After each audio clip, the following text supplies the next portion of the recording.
Hey guys, this is Anime Ball Z here, and today we're going to be doing the opening part to What If BARDOCK was like Dr. Gero. On a post I did a while back suggesting my next What If, this suggestion got the most likes, so this is what I'll be doing. Please like the video if you haven't already and subscribe. It's totally free and you can unsubscribe whenever you want. There's nothing much else I'd like to say in the intro, so without further ado, let's get into the video. Slick talker since a jet. Winter time, all the time, ooh, yeah. Look at the way that I move, swag, disrespectful and I'm rude, okay. I had cocaine in the school. Here we start not on Earth but on planet Vegeta. Ordinary Saiyan males train for their entire lives to use the bodies that God has gifted them in battle, pillaging towns, razing them to the ground, wiping out planets. However, this Saiyan has taken quite a different turn.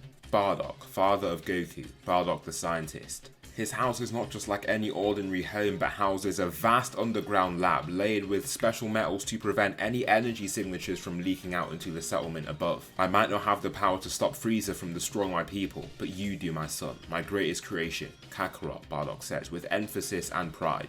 Cerealian DNA, Knasten DNA for foresight, Frieza's DNA himself, nobody will stop my son. Using his scouter, he records a birth power level of 144,000. If anybody's taking down Frieza, it's going to be his son. No matter how much smarts he had, he couldn't convince those above him. The Saiyan structure is based on power, not intelligence. Those who are stronger get the best say, not the most knowledgeable and intelligent. The truth isn't figured out, the strong write it themselves. Are you sure you're right about this, Bardock? Gine asks, with a little uncertainty as she looks around in the lab. I'm certain, Gine. My calculations have not failed me, they never have, Bardock says, almost drifting off into thought as he says this. Even with his calculations, his intelligence, one thing has always reigned supreme for him, his foresight. He tried his best to reason Frieza not killing off his people to himself. I mean, they're his greatest assets, why would he get rid of all of them because of some random legend? Every time he trusted his foresight in the past, he was true. Sadly, he is quite sure his foresight has not failed him now. We will take Goku with us and head to a relatively safe planet called Earth. I will try and retrieve Raditz for us in the meantime.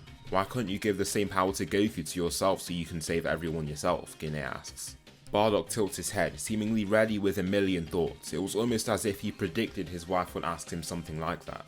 Well, my body is already matured, but not only that, it's aging. This genetic manipulation is only valid up until the first few years of life. Beyond that, it gets very hard to modify someone's genes. In other words, it's harder to change someone's body once they're already grown up. The only other option would have been Raditz, but even with him, the chances would have been extremely slim, Bardock reveals. With that, after a good few hours, the family prepare themselves. Bardock already has miniature ships for them down here. 2 Saiyan ships modified to become faster and last longer in space. In them is a vast number of documents and artifacts that he can use to continue his work wherever they're headed. It takes some time and they arrive on the planet with the young Goku. It creates a large crater and Bardock uses this area to immediately begin his work. Stay close, Bardock says to Gine, standing ahead of her as he lets out a number of mechanical bees. They buzz as they soar through the area at top speed. They're scanning for the air for its composition, any perceivable threats in the vicinity, as well as any natural resources that Bardock can use. Someone watching this happen though is Grandpa Gohan. Unlike in canon, he doesn't just walk up to them, he can tell something is very off about them. The crater is quite large, but even Gine takes one single step to leap out of it like it's a single step in a staircase. Not only that, but all 3 of them have tails and this weird gear on.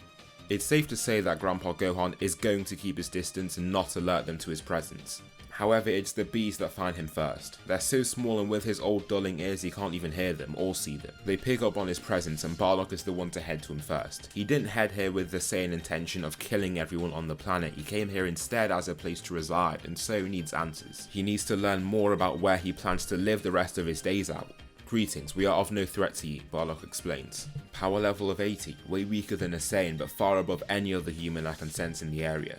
Grandpa Gohan, partially scared and taken aback by Bardock's calmness, lets him stay where he's at. During this time, Bardock just starts hunting the dragons and predators in the area to use them as a meat source. Not only that, but he begins creating his station from scratch.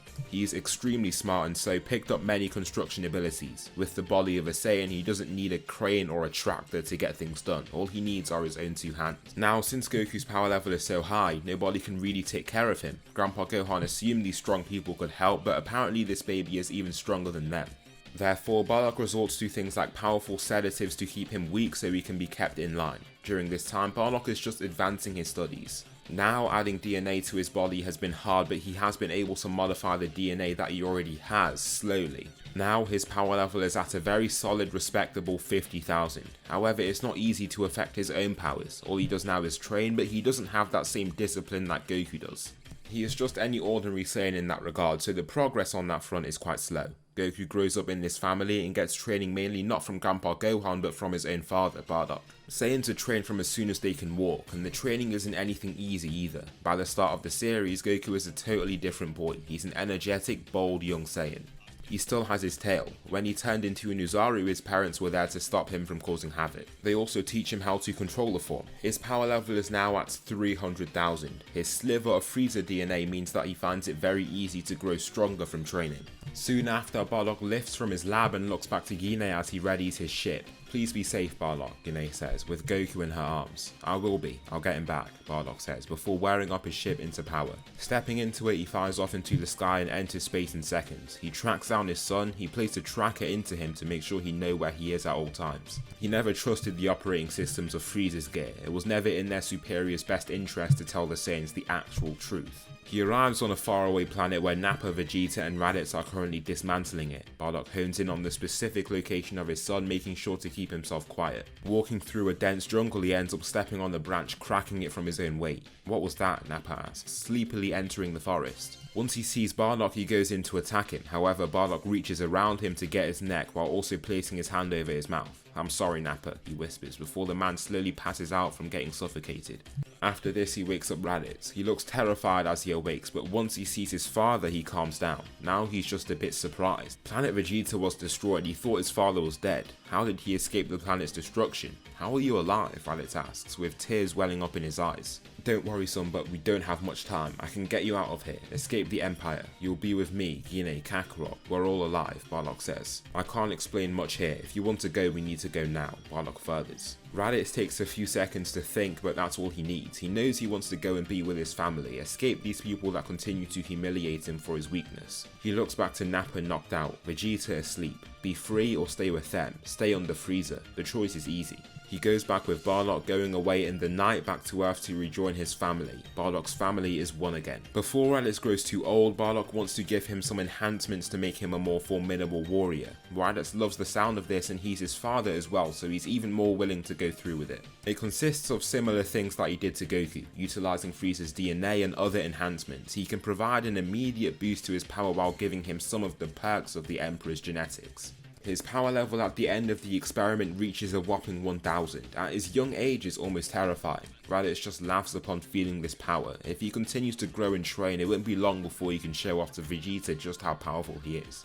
Bardock is fascinated yet again by human technology upon looking at this dragon radar. He begins to study it more and just gets increasingly surprised as he does so. Now it isn't anything that crazy. However, he wasn't expecting this level of tech from this planet. Anyway, Goku wishes to embark on an adventure along with his older brother Raditz, and Bardock complies. This is the mission with Bulma in searching for the Dragon Balls.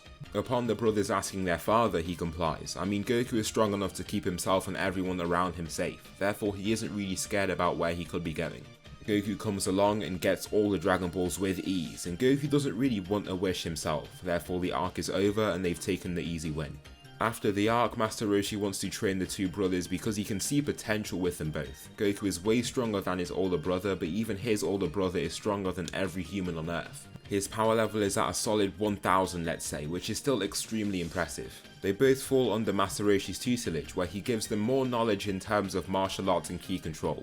It's a different perspective to the stuff they already know, but compared to the training that Bardock has given them, it's different and gives them new knowledge. Their training is completed, and by the end of it, both boys can use Kamehameha waves and have greater control over their ki. Following this, the duo totally dismantle the Red Ribbon Army. Bardock allows them to go and do as they wish. He's more invested in his scientific progress. It takes up a lot of his time and he's always making progress. Goku and Raditz easily destroy the army, acquiring the Dragon Balls, and then go on for the fortune teller Baba Saga to face the warriors. Since Grandpa Gohan is alive here, he isn't in the group of warriors they face.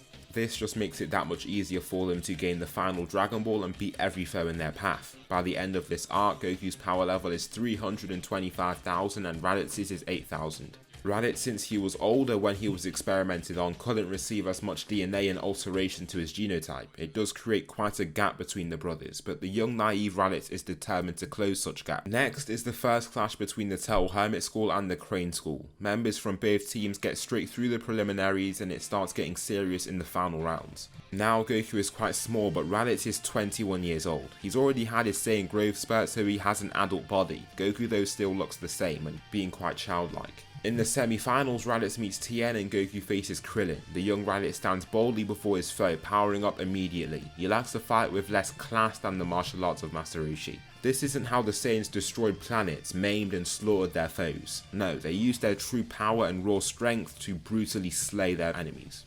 Raditz smiles, eager to begin the fight. Leaping ahead, he breaks the arena the two fighters lay on, leaving Tien frozen. The boys turn into a complete blur and Raditz just stops right before him. The excitement in his face fades, then he lands and just stands before him. "Why did you stop?" Raditz asks. Tien almost comes to life upon seeing this. The kid finally appeared to him again. Not only that, but he thought that he froze. He was trying his best to perceive him, but it was like he teleported to appear here. "Take this," Tien shouts, using the art of surprise to try and gain the advantage. Firing off his tri-beam, Raditz steps beside it in a flash. It doesn't come anywhere near him. The beam hits his arm and that's pretty much it, a rather soothing feeling in his opinion. "Alright then, my turn," Raditz says, jumping up to headbutt him. This shoots him off the ring, knocked out and in critical condition. Raditz and Goku enter the finals. Only one of the brothers can claim the title. Now the ignorant members of the crowd think this could be a good fight. Brothers going straight through the tournament and now facing each other. Raditz isn't as magical in his fighting as Goku is, but he looks taller and more powerful. The two Saiyans make their stances, smirking at each other. Circling each other for a time, Raditz charges in and swings down his leg.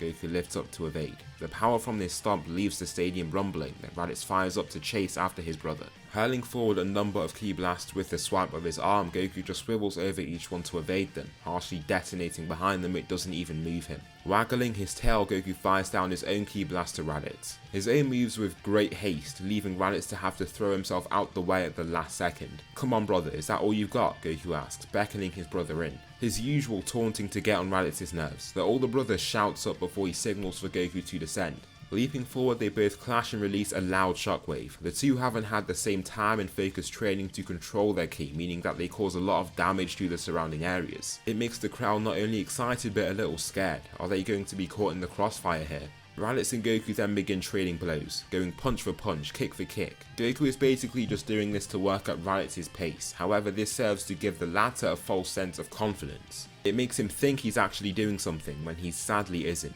Raditz tries to land another attack with his guard less tight than before, his fist cut through the air whistling. Goku just catches it, brings Raditz to a total stop. The force just goes straight through him but he firms it then smiles. "Better Raditz," Goku says before sweeping at his legs and placing one leg on his chest with his arm still being held. The older brother grunts in pain from the forceful slam, struggling to free himself from under his grasp. "Better luck next time," Goku says, sliding him out the ring. The fight is over and Goku wins the tournament back to back. The two Saiyans continue their training, with Raditz continuing to try and cover the gap between him and his brother. It's hard, but he certainly does not lose hope.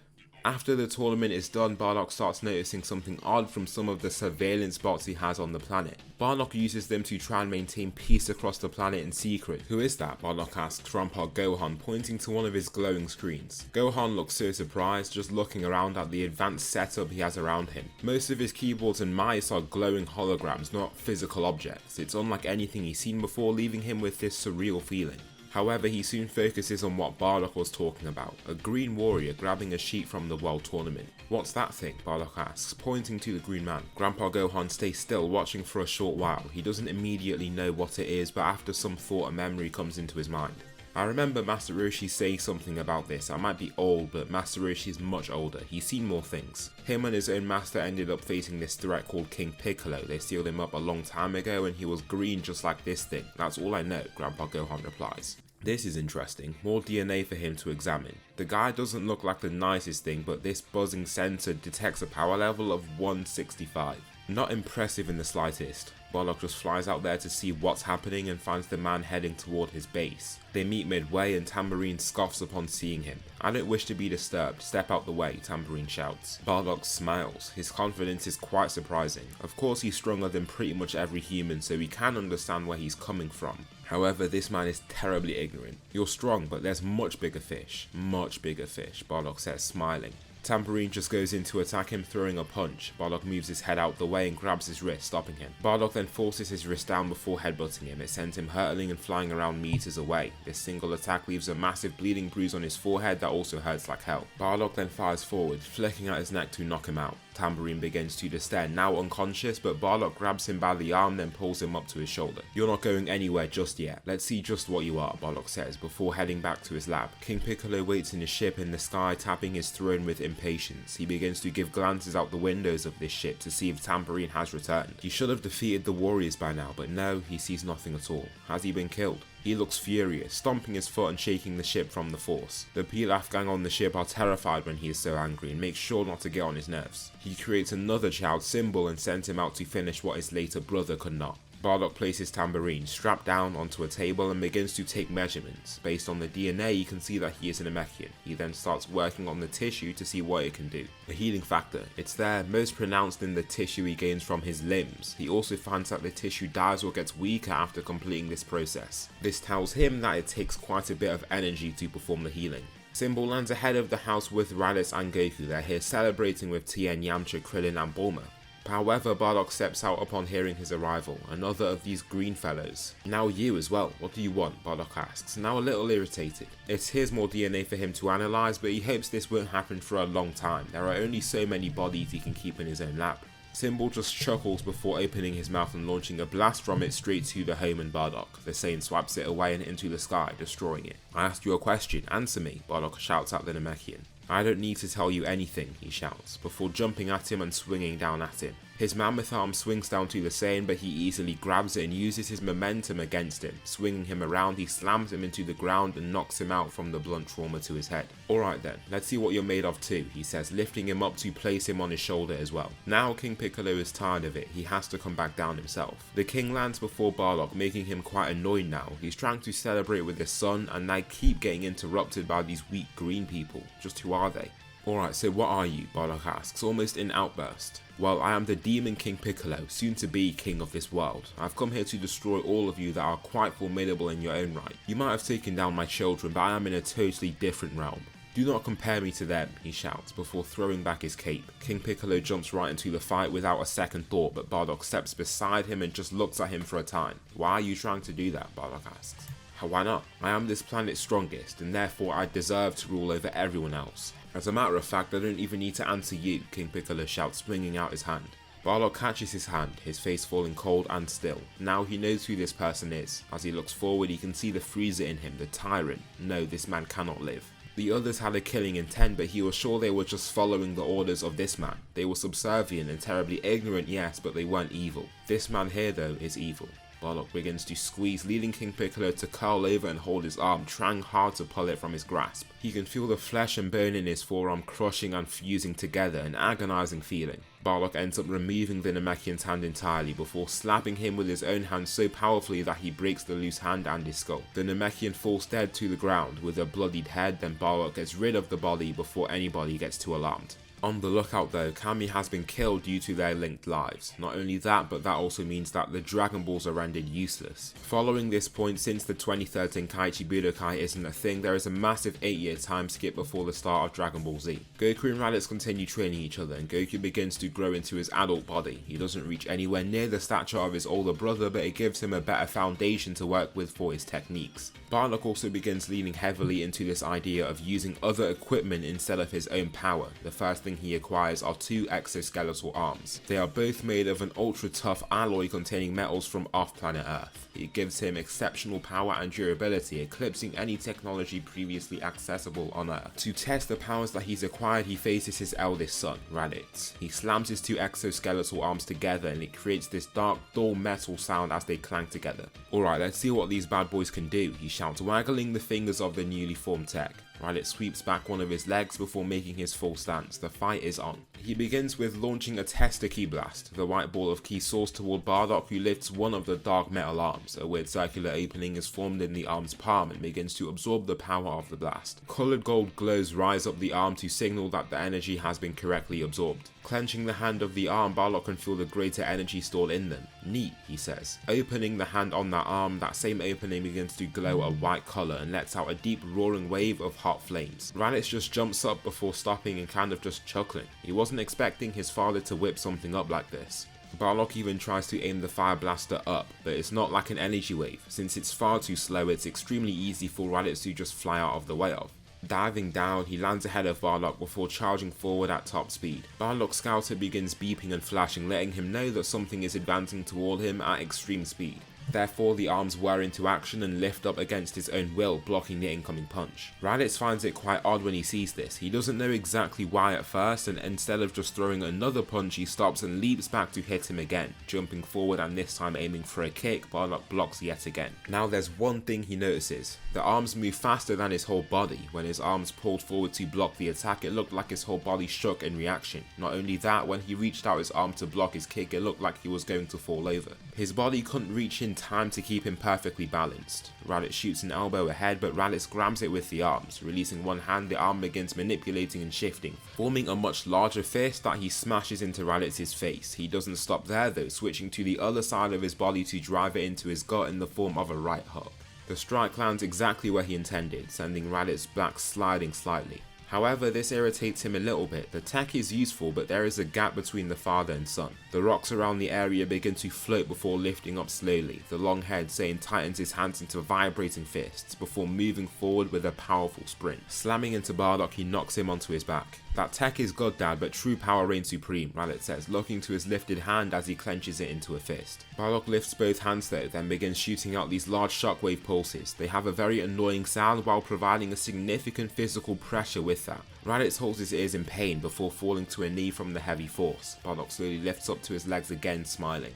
Your old man might not be strong in his own right, but you shouldn't underestimate what the mind is capable of. I might as well be stronger than you, Bardock says, before shooting out these weird objects. They're bright strings of energy that wrap around Raditz's arms and then plant themselves into the ground. It leaves him stuck in place and gives Bardock the perfect opportunity to prepare his attack. Raditz assumes he can just use his raw strength to pull out of this, but he soon realizes he can't. After a few light pulls, he begins tugging with far greater intensity, but finds that it's futile. He is stuck. Bardock has also fused both hands together to form this single gigantic cannon-like opening that is charging up a massive final blast. Energy continues to flood into the gear before firing off to Raditz. As soon as it leaves the barrel of this makeshift firearm, Raditz rips out a massive piece of earth with the planted part of this energy string. He lifts it up to the blast, detonating it before it can reach him. A blindingly bright light is released from the explosion, similar to that of a nuclear blast. It vaporizes that section of earth and also launches the individuals back. The blast formed a large crater while also deforming the arms that Bardock was using. The energy fried the arms and melted the metal it was composed of. I didn't think those things would become that hot, Bardock curses himself. Raditz goes toward his father and lifts him up before nodding toward him. It might not have been enough to beat me, but I tell you, it's something else, Raditz admits, leaving a smile on his old man's face. Bardock continues the creation of his tech while also focusing on his genetic manipulations to see what he can do with the Namekian DNA that he's acquired. After 3 years is the 23rd Tenkaichi Budokai, and Goku just chooses to sit it out for now. Raditz is married Launch during that time as well. His power level has reached 500,000, the gap between him and literally everyone else is massive. Raditz's is 100,000 and Bardock's is around 55,000. However, what is different for him is the tech that he has resorted to. Raditz has a son called Raditz Jr. with brownish hair from Launch's black and blonde hair. Goku has his son Gohan like usual. The two Saiyans do love to train and fight, but they take some time off to take a bigger role in raising their children. Raditz actually likes the role of being a father a lot more than he thought he would, having a family, just staying inside and enjoying the time gifted to him. However, this time ends. Instead of Raditz coming, since he's already here, someone else heads down to face the crew, the duo of Nappa and Vegeta. Bardock senses them entering the atmosphere, then one of his bots aims up to see who it actually is. This is when he tells exactly who they are. He brings his sons with him and the trio head off toward the two. They arrive in East City, where the two Saiyans arrived in canon, and start getting some weird looks from the people around them. This irritates the prince, and as a result he launches out various ki blasts around them to clear out the street. Not only does it kill the people in the vicinity, it razes the city to the ground. Everyone else that survives is forced to flee because there's just so much damage and fear. What did you do? Goku asks, annoyed by the loss of life. Now, he might not have hit his head, giving him a more Saiyan-like nature, but he still knows that this is wrong. These people had nothing to do with this. The rogue, the runaway, Vegeta says, walking toward Raditz with a smile on his face. He tries to act confidently. He was used to Raditz coiling over under his pressure. However, he doesn't budge. He keeps a tight eye contact and tightens his hands into fists. You better watch out, Raditz, that isn't very smart, Vegeta says. 2000 power level, higher than your expectations but still measly in comparison to us, Vegeta says. Raditz steps forward with his fists clenched. Check again, Vegeta, Raditz says with a smile before he starts releasing his true signature. It levels off at around 100,000, leaving Vegeta to take his scouter off and hurl it to the ground. It crushes on the tarmac they're stood upon. Raditz just smiles before flying forward. He flies straight past Vegeta and lands a strong elbow to Nappa's jaw to send him hurtling into a building behind them. It collapses from the impact, and since there's no further movement, it looks like Nappa is out of it. Raditz then turns and grabs Vegeta by his neck. He doesn't do much at first, just grabbing him and staring straight into his soul. His grip does not falter, no matter how much Vegeta tries to free himself. You thought I'd stay at your level for all this time, are you serious? Raditz asks, before lightly laughing. Well, look at me now, Prince of all Saiyans. Look at the gap between us, Raditz exclaims, before throwing him down. Look at yourself, look at who was going to sit in the Saiyan throne, Raditz shouts down, walking around the fallen Saiyan. He randomly kicks him in the side of his face, making him cough out blood as his head twists the other way. Vegeta strugglingly turns around fully, falling onto his hands. More blood drips from his nose, then Raditz grabs the back of his armor to lift him up and hurl him down again. He continues his brutal beatdown, and it's more fulfilling than anything. However, that feeling of superiority that he desired so much doesn't last very long. After those first few seconds of fulfillment and satisfaction, the thrill is gone. Totally and completely gone. What he is left with is this biting, hollow sensation. Is this it? Grabbing Vegeta again, he throws him up to land a powerful right-hand strike to knock him out. The hit sends him flying out into a building beside them. Just like Nappa, there isn't any movement from the impact area.